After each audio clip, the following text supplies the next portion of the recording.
The Galactic Archives building was the oldest structure in the known universe, and it stood on a planet that had no name because no species had ever dared to name it, and the building itself was made of a strange white metal that seemed to glow.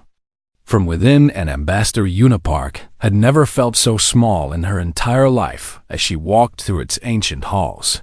She was 32 years old, and she had spent the last 6 years representing Earth in the Galactic Council, and she had seen many strange and wonderful things during her time among the stars, but nothing had prepared her for this moment, and nothing could have warned her about what she was about to discover. The Valorians had sent the invitation 3 weeks ago, and the message had caused chaos among all the species of the Council because the Valorians were the keepers of history, and they never invited anyone to the archives unless something important had been found, and the last time they had sent such an invitation was over 200 years ago. Una walked beside the Valorian High Curator, whose name was impossible for human tongues to pronounce, so everyone simply called him the Dund Curator, and he was a tall crystalline being who seemed to be made of living glass, and light moved through his body in patterns that Una could not understand.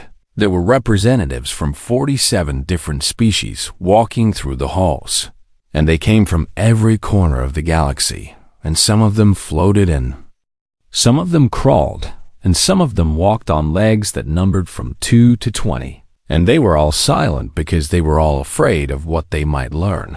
The curator led them into a massive chamber that could have held a small city, and the walls were covered with screens and displays that showed images from 1,000 different worlds, and in the center of the room there was a platform made of the same glowing metal as the building itself. "We have made a discovery," said the curator, and his voice echoed through the chamber like music, and every being present turned to listen because the curator never spoke unless his words were important for 3,000 years. "We have searched for evidence of the Precursor War, and for 3,000 years we have found only fragments and rumors and stories passed down through generations. But today we have found something more, and today we will show you the truth." Una felt her heart begin to beat faster because the Precursor War was the most important event in galactic history, and everyone knew the story, even if no one knew the details, and the story was simple. And it was this 3,000 years ago. A great darkness had come to the galaxy, and it was called the Devourer Swarm, and it consumed everything in its path, and no weapon could stop it, and no species could fight it, and all hope seemed lost. And then the Precursors had appeared, and they had fought the swarm, and they had won, and then they had vanished, and no one knew who they were or where they had come from or where they had gone. The Precursors were legends, and they were gods, and they were the saviors of all life, and every species had their own stories about them, and some said they were beings of pure energy, and some said they were machines built by an ancient civilization, and some said they were angels sent by the universe itself. The curator raised one of his crystalline arms, and the platform began to glow brighter, and a holographic display flickered to life above it, and the image was fuzzy at first, but then it became clear, and Una could see that it was footage of a battle. The Devourer Swarm filled the screen, and there were millions of them, and they looked like insects made of shadow and hunger, and they moved through space like a living wave of destruction, and they were attacking a planet that Una did not recognize, and the planet was burning. And then a ship appeared on the screen, and it was small compared to the swarm, and it was shaped like nothing Una had ever seen before, and it moved through the enemy vessels like a dancer, and every movement was perfect, and every shot was precise, and the swarm began to fall. The chamber erupted in whispers and gasps because this was the first real footage of the Precursor War that anyone had ever seen, and the curator raised his arms for silence, and the whispers died away. "This is a Precursor fighter," said the curator, and his voice was filled with reverence. "And we believe the pilot was one of their greatest warriors. And watch how the craft moves, and see how it anticipates every attack before it happens."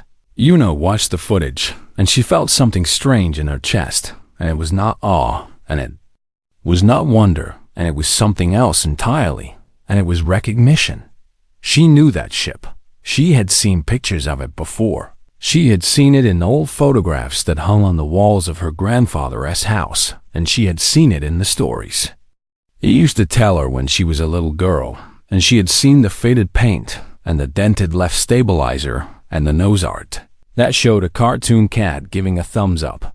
Her coffee cup slipped from her fingers and it fell to the floor, and the sound of it breaking echoed through the silent chamber. But no one noticed, because everyone was watching the footage. "Oh no," Yuna whispered, and her voice was so quiet that no one heard her. The footage continued, and the Precursor fighter destroyed ship after ship, and the movements were impossible, and the speed was incredible, and the alien admirals in the chamber were making notes and trying to understand the technology and trying to figure out how the Precursors had built such a perfect machine. But Yuna was not watching the ship anymore, and she was watching the corner of the screen where the pilot's call sign was visible, and it was faded and hard to read, but she could see it, and she knew what it said. It said Lucky Dave, and Lucky Dave was the nickname that everyone used to call her grandfather when he was young, and Lucky Dave was David Park, who was now 87 years old, and who lived in a small house on Earth, where he spent his days gardening and complaining about the weather and watching old movies. Yuna pulled out her communicator, and her hands were shaking so badly that she almost dropped it. And she pressed the button to call her grandfather, and she waited for him to answer. "Hello," said her grandfather's voice, and he sounded confused and a little annoyed. "Grandpa," said Yuna, and her voice was shaking. "I need you to come to the Galactic Archives right now, sweetheart," he said. "I am in the middle of my garden, and the tomatoes are not going to water themselves." Yuna took a deep breath, and she tried to stay calm, but she could not stay calm because her entire understanding of the universe was falling apart around her. "Now, Grandpa," she said, and it was not a request. There was a long pause on the other end of the line, and then her grandfather sighed, and the sigh sounded like the sigh of a man who knew that his past had finally caught up with him. "All right, sweetheart," he said, "I will be there soon." Yuna ended the call, and she looked up at the footage that was still playing on the screen, and she watched the Precursor fighter destroy another wave of devourer ships, and she realized that everything she thought she knew about history was wrong. The Precursors were not gods, and they were not machines, and they were not angels, and they were not beings of pure energy. The Precursors were human, and one of them was her grandfather.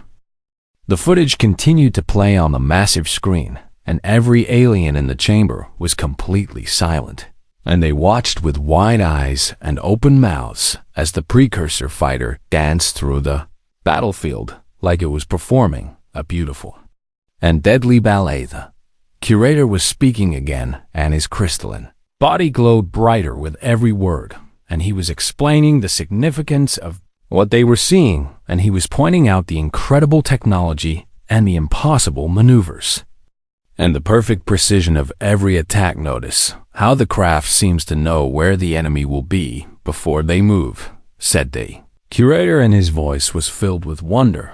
"And this suggests that the Precursors possess some form of predictive technology, or perhaps they could see into the future itself." The admirals and generals from dozens of species were nodding and taking notes, and they were already imagining how they might build ships like this, and they were already dreaming of the power they could gain if they could unlock the secrets of the Precursors.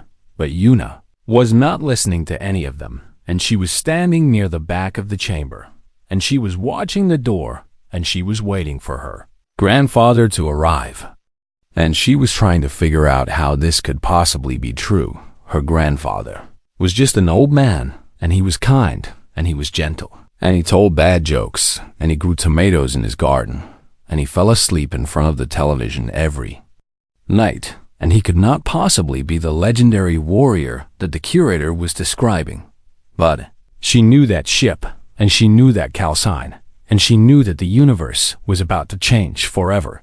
Doors to the chamber opened, and everyone turned to look, and Yuna saw her grandfather, shuffle through the entrance, and he was still wearing his gardening gloves, and there was dirt on his shoes, and he looked confused and a little bit annoyed. David Park was 87 years old, and he was not.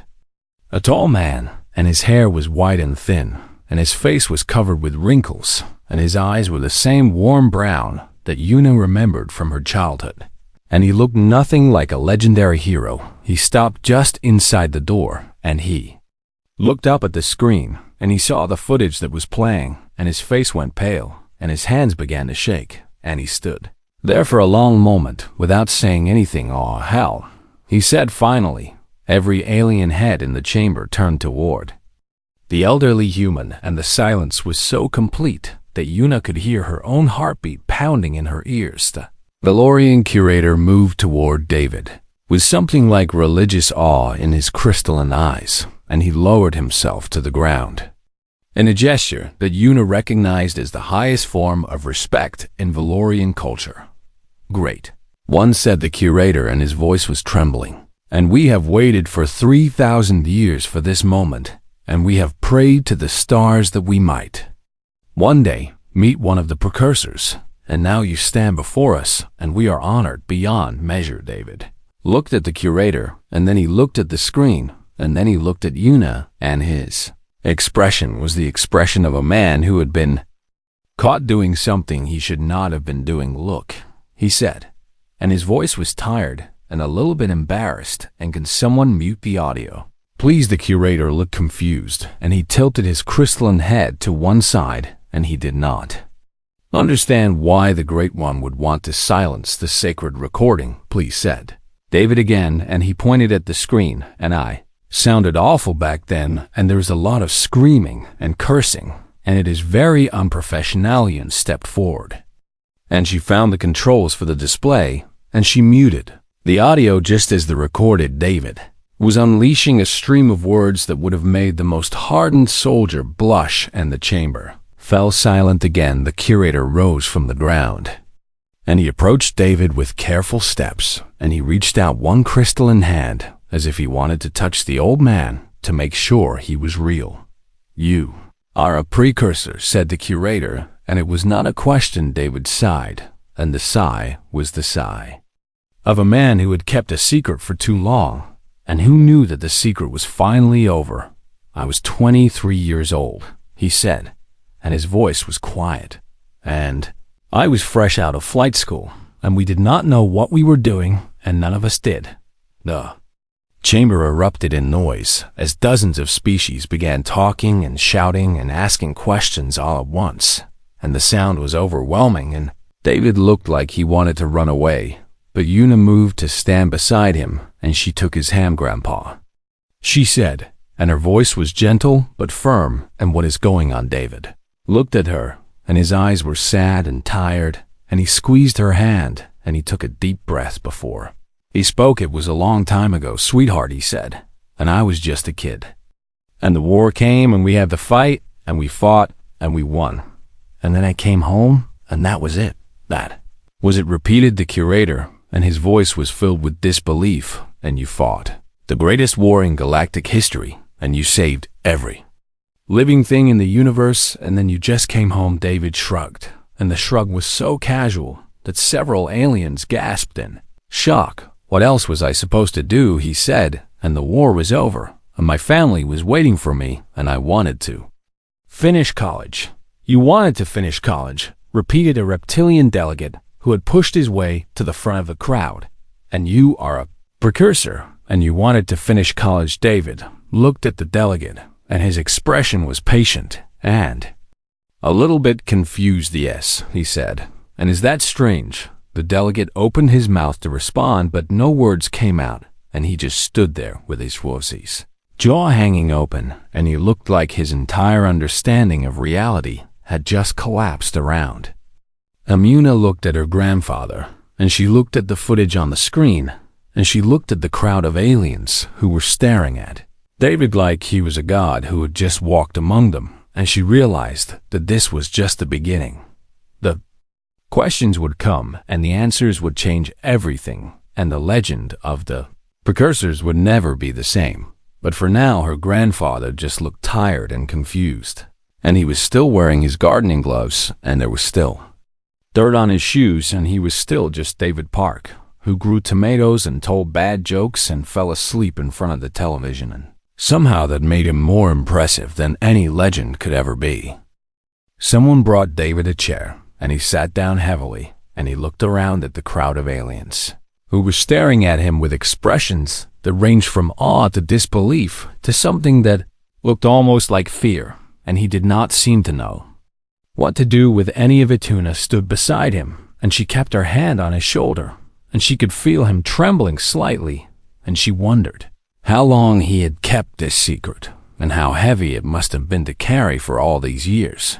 The curator approached again, and he lowered himself to a position that was as close to eye level with David as his tall crystalline body could manage, and he spoke in a voice that was soft and filled with reverence. "Great One," he said, "and please tell us how you defeated the Devourer Swarm, and please share with us the secrets of your technology, and please help us understand the power of the Precursors." David rubbed his face with his gardening gloves, and he left a smear of dirt on his cheek, and he looked at the curator with tired eyes. "Look," he said, "and my name is David, and you can call me David, or you can call me Dave, but please stop calling me Great One, because it is making me uncomfortable."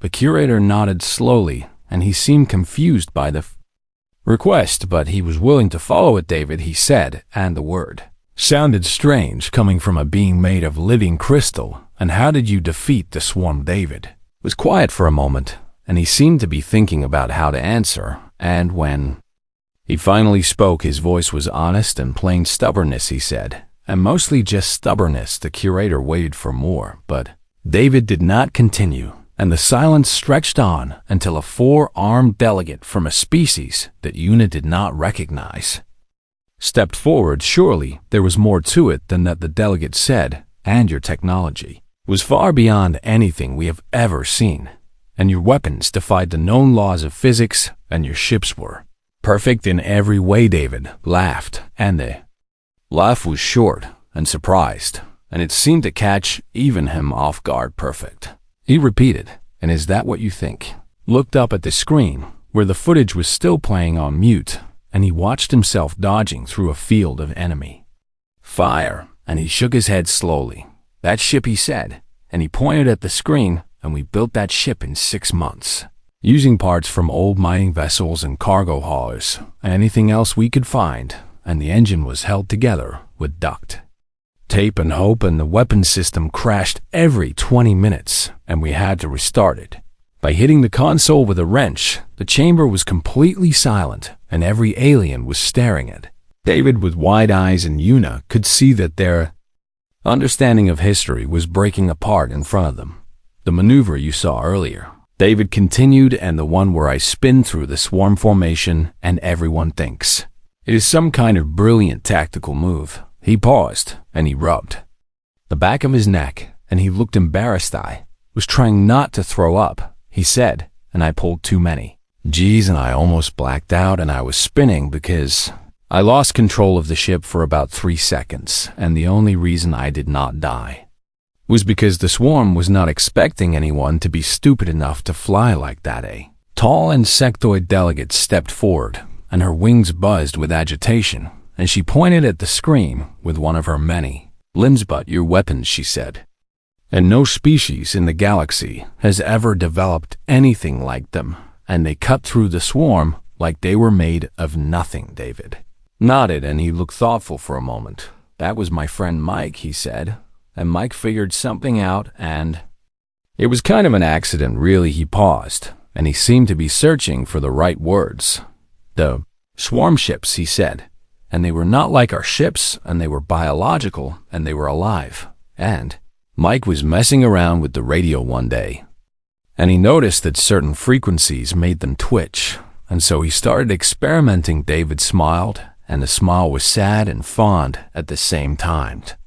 He said, "And the swarm was allergic to certain radio frequencies, and specifically, they were allergic to old Earth rock music, and so we started broadcasting music at them, and they could not handle it." "You Killed the Devourer Swarm, the curator said slowly, and you killed the greatest threat the galaxy has ever known, and you killed them.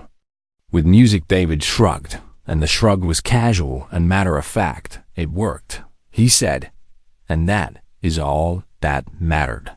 Another delegate pushed through the crowd, and this one was a small furry creature with large eyes that seemed to take up most of its face. The precursors vanished after the war, the delegate said, and every species has wondered where you went, and some believed you ascended to a higher plane of existence, and some believed you went to another galaxy, and some believed you became one with the universe itself. David looked at the delegate, and his expression was patient and a little bit confused. I went home, he said. Home, repeated the delegate. Yes, said David, and the war was over, and I was tired, and I wanted to see my family, and I wanted to finish my degree, and I wanted to sleep in my own bed. He paused, and he looked down at his dirt-stained gloves, and he smiled a small smile. I became an accountant, he said, and I did taxes for 40 years, and then I retired, and I started gardening, and that is it. The curator looked like his entire worldview was crumbling, and his crystalline body flickered with colors that Una had never seen before, and he spoke in a voice that was barely above a whisper. You did taxes, he said. David nodded, and he did not seem to understand why this was so surprising. Someone had to, he said. Una watched the assembled aliens struggle with this information, and she could see that they did not know how to process it, and they had built the precursors up in their minds as gods and legends, and now they were learning that the greatest heroes in galactic history had been ordinary people who had just wanted to go home, and somehow she thought that made the story even more incredible than any legend could ever be. The questions came faster now, and they came from every direction, and David tried to answer them all, and he spoke in his quiet, patient voice, and he told the truth, even when the truth was strange, and even when the truth was embarrassing. A tall blue-skinned delegate with 4 eyes stepped forward, and his voice was deep and serious. How many precursors were there, he asked, and how large was your army, and how many ships did you have? David thought about this for a moment, and his eyes grew distant. And so at the beginning, he said, and there were about 3,000 of us, and we had maybe 200 ships, and most of them were not even military ships, and they were converted civilian vessels and cargo haulers and mining rigs. 3,000, repeated the delegate, and his voice was filled with disbelief. And you fought a war against millions of devourer ships with 3,000 soldiers. David nodded, and his face was serious and tired. We lost a lot of people, he said, and by the end there were only about 400 of us left. The chamber fell silent, and even the most skeptical delegates seemed moved by this information, and Una felt tears forming in her eyes as she looked at her grandfather and understood for the first time the weight he had been carrying. A delegate with scales that shimmered like oil on water pushed forward, and she spoke in a voice that clicked and hissed. Your species, she said, and we have studied humans for many years, and you are not the strongest species in the galaxy, and you are not the fastest, and you are not the most intelligent, and your technology was primitive compared to many other civilizations. She paused, and her many eyes blinked in confusion. How did you win? She asked. David looked at her, and his expression was thoughtful, and he took a long time before he answered. We did not know we were supposed to lose, he said. The delegate tilted her head, and she did not understand. No one told us it was impossible, David continued, and we were just a bunch of scared kids who had never fought a war before, and the swarm showed up and started eating planets and everyone else in the galaxy ran away or gave up. He paused, and he looked up at the footage that was still playing on the screen.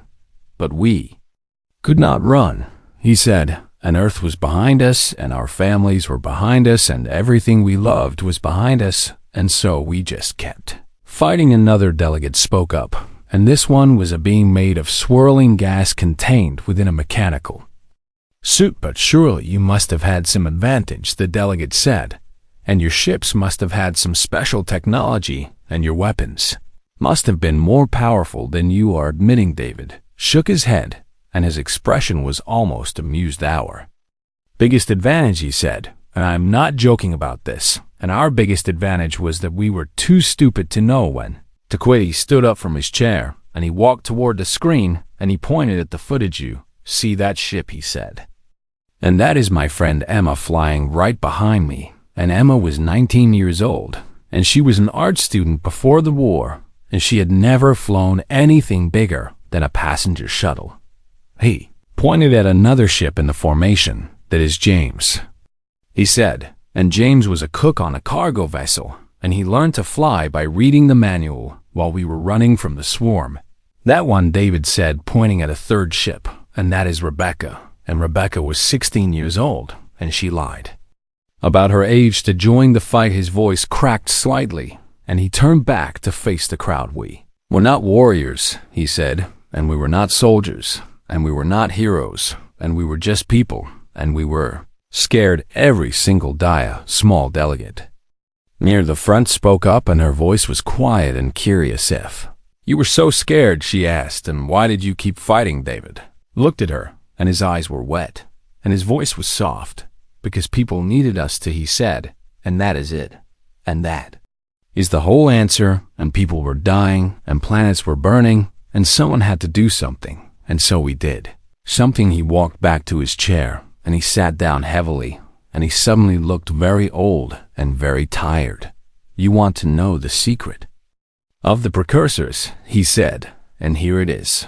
And there is no secret, and we were just people who refused to give up.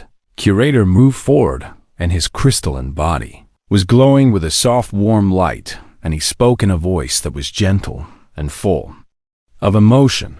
The stories we tell, he said, and the legends we have passed down for 3,000 years, and they speak of beings with powers beyond imagination, and they speak of technology that could reshape reality, and they speak of warriors who knew no fear. He paused, and he looked at David with something that looked almost like love. But the truth, he said, and the truth is more powerful than any legend, and the truth is that you were afraid, and you were young, and you were using broken ships held together with tape, and you won anyway. David nodded, and he did not seem to know what to say. The real Precursor legacy, the curator continued, and it is not technology, and it is not power, and it is the knowledge that ordinary beings can do extraordinary things when they refuse to give up. Una watched her grandfather, and she watched the aliens around her, and she saw something changing in their eyes, and she saw in the moment when the legend of the precursors became something else entirely. It became a story about hope and about courage, and about the incredible things that ordinary people can do when everything seems lost, and that she realized was worth more than any technology in the galaxy. The delegation dispersed slowly, and many of the aliens lingered, and they wanted to shake David's hand or touch his shoulder, or simply stand near him for a moment, and David accepted all of this with patience and grace, even though Una could see that he was exhausted.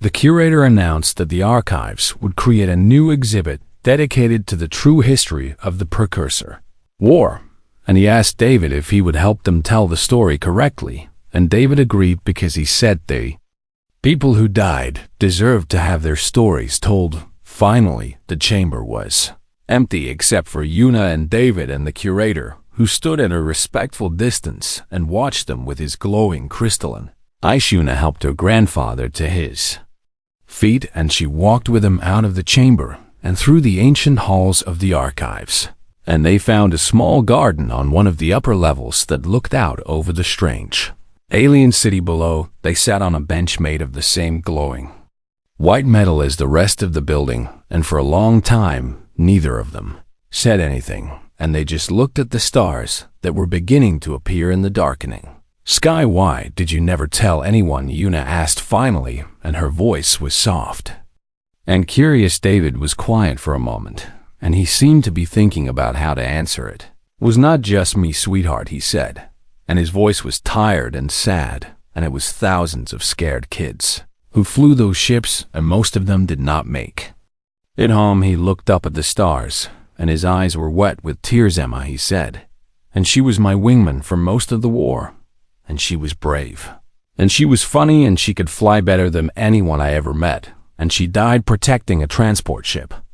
Full of refugees, he paused, and his voice caught in his throat. James, he said, and Marcus and Rebecca and Sarah and Tommy and Lisa and so many others. And I remember all of their names, and I remember all of their faces, and they were my friend Una. Took his hand, and she held it tightly. And she did not say anything because there was nothing to say. I got lucky, David continued, and that is why they called me. Lucky Dave, and I survived when so many others did not, and I came home when they could. Noth wiped his eyes with his gardening glove, and he left a smear of dirt on his face, and he did not seem to notice. I am not a god, he said, and I am not a legend, and I am just the one who got lucky. And that does not feel like something to celebrate. Una squeezed his hand, and she thought about everything she had seen that day, and everything she had learned, and she tried to find the right words. Grandpa, she said, and maybe that is exactly why the story matters, and maybe that is exactly why people need to hear it. David looked at her, and his expression was confused. Because you were scared, she said, and because you were young, and because you used broken ships and bad music and duct tape. And you won anyway, and because you came home and you lived your life, and you grew tomatoes, and you did taxes, and you raised a family. She paused, and she looked up at the stars that had witnessed the war 3,000 years ago. That is the story that people need, she said, and they need to know that heroes are not gods. And they are not perfect beings with perfect technology, and they are ordinary people who do extraordinary things because someone has to. David was quiet for a long time, and he looked at his granddaughter, and his eyes were filled with love and pride, and something that looked almost like hope. When did you get so smart? He asked, and his voice was gentle and teasing. I learned from my grandfather, she said, and he taught me that sometimes you just have to keep going, even when everything seems impossible. They sat together on that bench, and they watched the stars appear one by one. And they did not speak, but they did not need to, because some things are bigger than words. Behind them in the archives, the news was already spreading, and messages were being sent across the galaxy, and every species was learning the truth about the precursors. And the truth was this: saviors of the galaxy were not gods or angels or beings of pure energy, and they were humans, and they were young, and they were scared, and they used ships held together with tape and hope, and they won because they refused to give up. Somewhere in a small house on Earth, there was a garden full of tomatoes that needed watering, and there was a television that needed someone to fall asleep in front of, and there was a life that had been lived fully and completely by a man who had once saved the universe. David Park stood up from the bench, and he stretched his old bones, and he looked at his granddaughter. With a smile, we should head home, he said, and my tomatoes are probably dying without me. Una laughed, and the laugh was bright and warm, and she took her grandfather's arm, and they walked together through the ancient halls of the archives in the chamber, where the footage still played on a loop. The curator watched them go, and he made sure that the audio stayed muted because David had asked, and because sometimes even legends deserve a little bit of privacy. And across the galaxy, the story spread. And it changed the way people thought about heroes and courage and hope. And it reminded everyone that the most extraordinary things often come from the most ordinary places. The Precursors had saved the universe, and then they had gone home to live their lives, and somehow that was the most human thing of all, and that Una thought as she walked with her grandfather toward the ship that would take them back to Earth was a legacy worth remembering. 3,000 years ago, a group of scared young humans had refused to give up, and because of them, every living thing in the galaxy had a chance to exist and grow and dream and love. They were not perfect, and they were not gods, and they were just people. And that was enough. That was more than enough. That was everything.